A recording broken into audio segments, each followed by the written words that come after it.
бір емес, 5 бірдей жетімді бауырына басқан кедей қалай күн көрді. 1994 жыл. Ауылда жұмыс жоқ.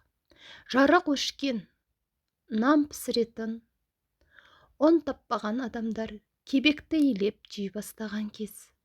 Бұл ауыл аудан орталығынан 40-50 шақырымдай қашықтықта орналасқан.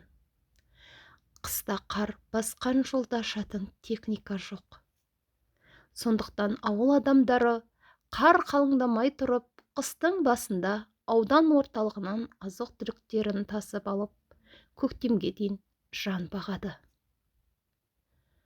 Ауқаттылары атына шана жегіп, керегін ауданнан алдырып жататын. Сол жылдың көзінде араға аз уақыт салып, бірінен соң бірі ерлі-зайыпты адамдар қайтыс болып, артында улап-шулап 5 қыз жетім қалды.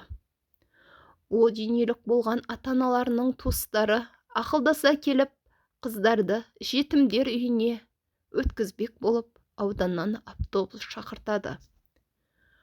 30 жылдан астам совхоздың қойын бағып, адал еңбегімен үлесін қосқан сол ауылдың тұрғыны тілектес, жетім қыздарды өз қамқорлығыма аламын, деп елдің ішін дүр сілкіндірді. Мұндайды күтпеген ауыл басшысы: сіздің бұл шешіміңіз сауапты іс. Бірақ өзіңнің 4 қыз бен 1 ұлың бар. Оның үстіне мынау 5 қызды алсаң қалай асырамақсың? Жұрт өзінің 1-2 баласына азық киімді қайдан аларын білмей жүргенде, 10 баланың салмағы ауыр тимей ме? Деп тоқтатпақ болды. Белді бекем буған тілектестің алған бетінен қайтпайтынына көзі жеткен ауыл басшысы жалғыз өзі шешім қабылдауға шамасы жетпеген соң аудан әкіміне хабарласады. Көп күттірмей аудан әкімі де ауылға келеді. Ол да ары-бері айтып көндіре алмаған соң: олай болса, сіз 1 қызды алыңыз, біреуін ауыл басшысы, біреуін мектеп басшысы, тағы біреуін аудандық білім бөлімінің басшысы алсын, деп шұбырта жөнеледі. Соңына дейін сабырлық сақтап тыңдап болған тілектес 1 қой егіз тапса, шөптің басы айыр шығады. Ауыз жаратқан Құдай оны нәпақасыз қалдырмайды. Асыраушысы Алла. Ал мен себепкер ғанамын. Жетімдіктің не екендігін мен жақсы білемін. Әкемнен 3 жаста, анамнан 12 жасымда айырылып қалдым. Сондықтан бұл балалардың барлығын мен аламын. Бөліп беретіндей сендерге бұлар мал емес, деп сөзін түйеді. Келіспеске амалы қалмаған атқа мінерлер өз жөндеріне кетті. Ал ауылдың сөз аңдып, өсек теріп, қыңыр сөйлеп қалғандары: байқа тілектес, ертең тамақ таппай 10 баламен шұбырып, ел кезіп кетіп жүрме, деп қағытып жатты. 5 қыз жаңа қонысқа жайғасқан соң, 1 ай өтер-өтпес уақыт шамасында бейтаныс бір жігіт ауылға келіп, диірмен сала бастады. Темір жол мен тас жолдардың бойына жайғасқан ауылдарға қарамай, жолсыз жатқан ауылға диірмен салуы талайды таң қалдырды.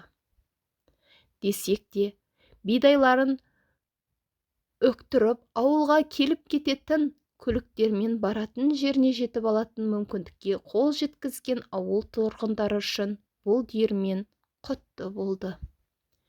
Диірмен иесі ауылдағы тілектестің шаңырағында жақында болған оқиғаны ести салысымен сол үйге барды. Естігенін көзбен көрген соң разы болып: сіздің бұл жасағаныңыз үлкен ерлік екен. ұн жағынан уайымдамаңыз. Ай сайын 5 қап ұн және наубайханадан күнде қалағанша нан алып тұрыңыздар. Қарсы болмасаңыз, Мен сізді жұмысқа қабылдап, жалақы да төлеп тұрайын, деп аяқ астынан шарылқап тастады. Бір қызығы, әу баста күле қарап, тамақ таппай ел кезіп кетпе деп мазақ еткендер, керісінше осы үйден қолдарына ыдыстарын ұстап, ұн сұрап келетін болды.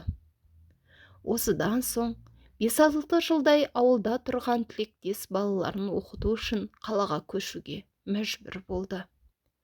Жетімдерді қанатының астына алғанына 1 ай өтер-өтпес уақытта диірмен ашылып, бұлар ауылдан көшкен соң, сонша уақыттан соң диірмен жабылды.